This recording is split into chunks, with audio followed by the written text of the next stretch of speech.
So you can select our flow, and then your parsen query would be parsen parameter would be the query, and you would basically get the output as the intent and the product.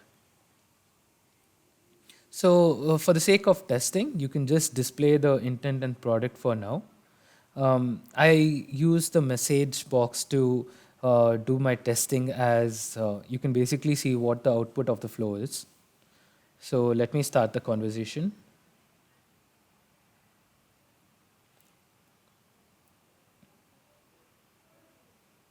So these are the greeting text. Looks like we haven't configured the greeting text to navigate to the user topic. So let me do that.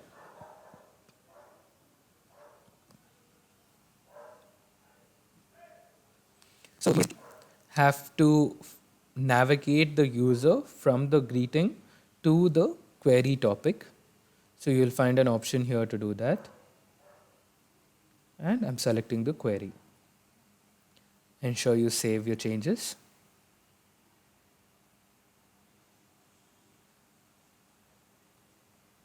Now you can restart the conversation.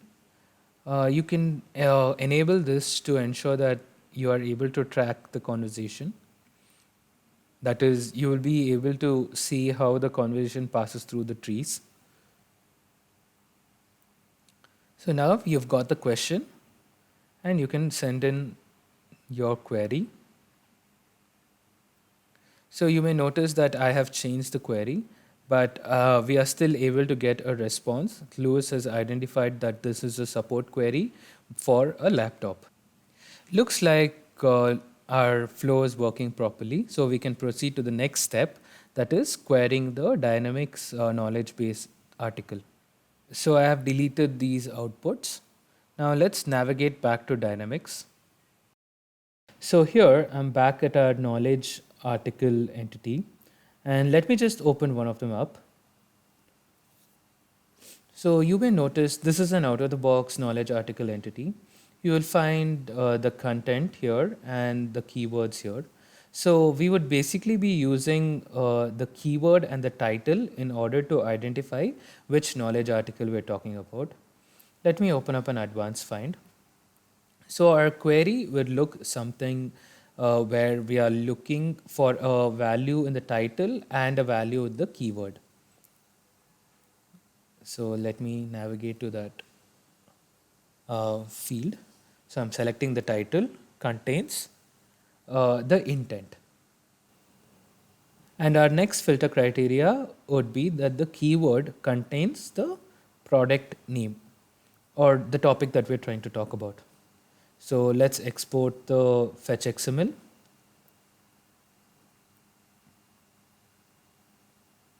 You can open it up in Node++ or any of the editors.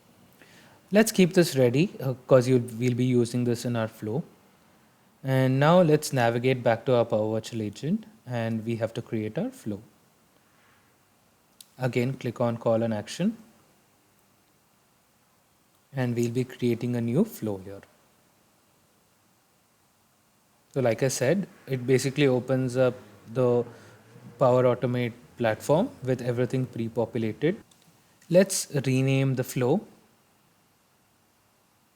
to something that makes sense. So let's say get knowledge article from Dynamics.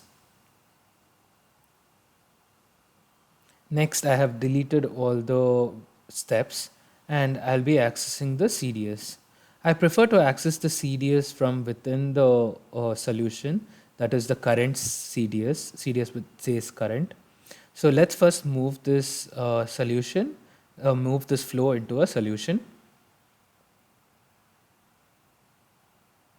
So I'm going back to the same solution that we created previously, the unmanaged solution for Power Virtual Agent.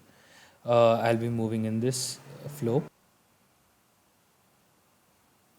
So once this flow is moved into your solution, you should be able to access the CDS current connector.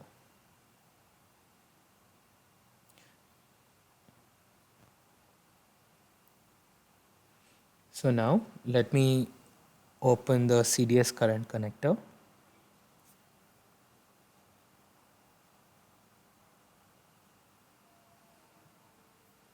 Here, I'll have to select list records. Select the entity we are looking for, which will be the knowledge article. And we require a OData filter here. So this is where our fetch XML comes in. The best way I found is to use the XRM toolbox to generate this OData fetch query for the CDS connector. Let me log into my instance and use the fetch builder. Oh, I need to log in. Let me do that and get back to you. So I have logged into my instance and I'm creating a new fetch XML query. So you can use the query that you generated, paste it here, and you can just execute it for testing sake. And the next thing you can do is use view and use the flow. This basically creates the OData query for flow. You can just copy it, go back to your flow, and paste it here. You would need to replace the intent with the actual intent variable and the product variable that has been passed in as a query parameter.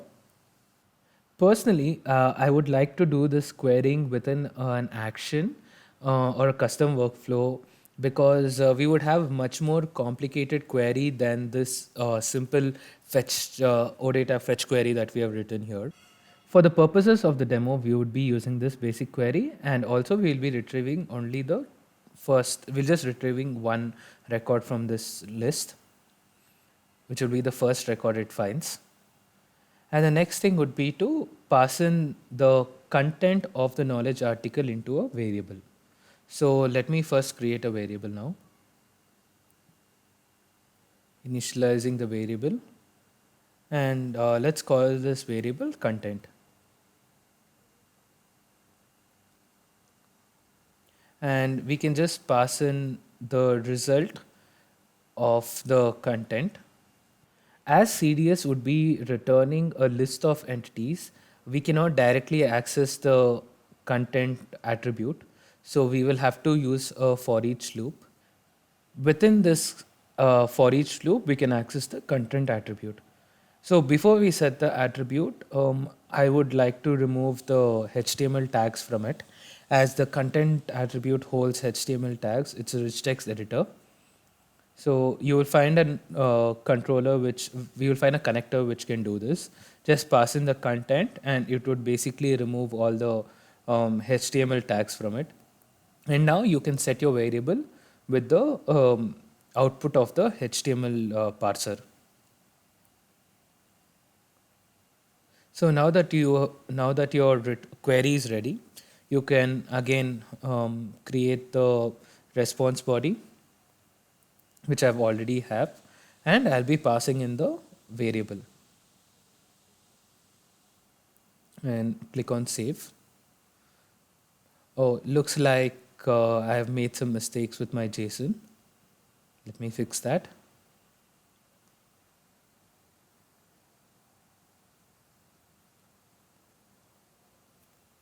So now you can click on save.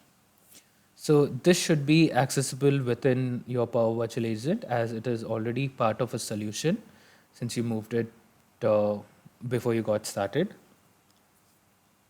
And now that it's saved, I'm going back to my Power Virtual Agent and I'll be calling this action.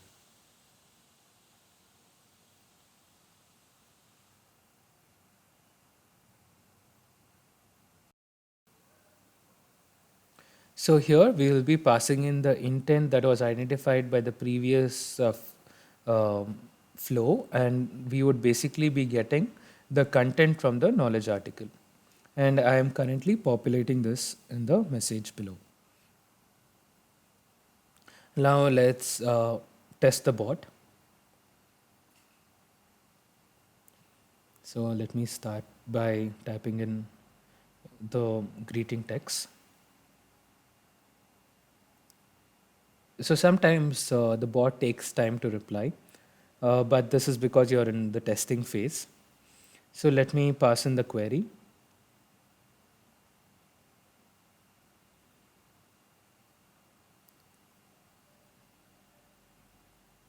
So looks like Lewis was able to identify the intent and see the content from the knowledge article that is here has been populated uh, fl- within our Power Virtual Agent. So thank you for watching. Whatever I explained so far is quite rudimentary and definitely can be improved more.